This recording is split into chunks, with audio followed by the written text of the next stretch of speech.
In order to ensure that the combination of our main product and ancillary task was effective, we had to make sure that everything linked together and that there was a clear association between the three products. The first thing I chose to look at was lighting. In order to stick to the horror conventions, we had to ensure that the lighting was same throughout our products. For example, our film was filmed at night time. Therefore, it was dark outside and helped to build tension during the scenes outdoors. This links to our film poster as we used dark filters in order to connect back to the film, and the images used were also taken outside when it was dark.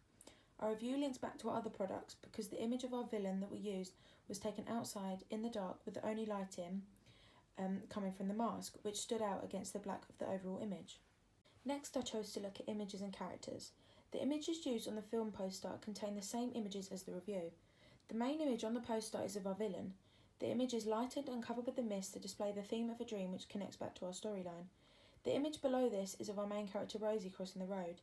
This links to our film review as the main image is of Rosie and she is looking scared and frightened, which helps to convey the horror genre further.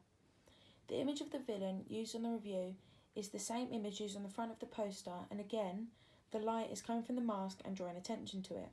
These both link to our short film as the images of the characters used are both from within our short film and help to represent the horror genre. And lastly, I looked at colour.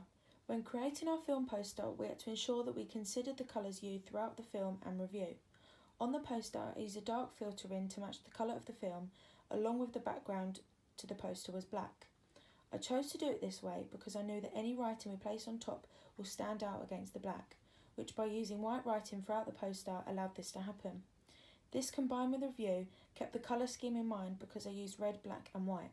Using the white as the background instead of the black meant that we were sticking to the same colour scheme, however creating the opposite effect while using black writing to portray this further. The red used for the small touches and the border was important to us.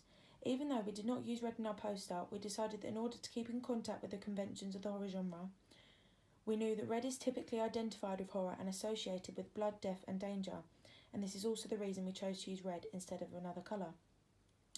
Therefore, making the colour combination clear from the beginning.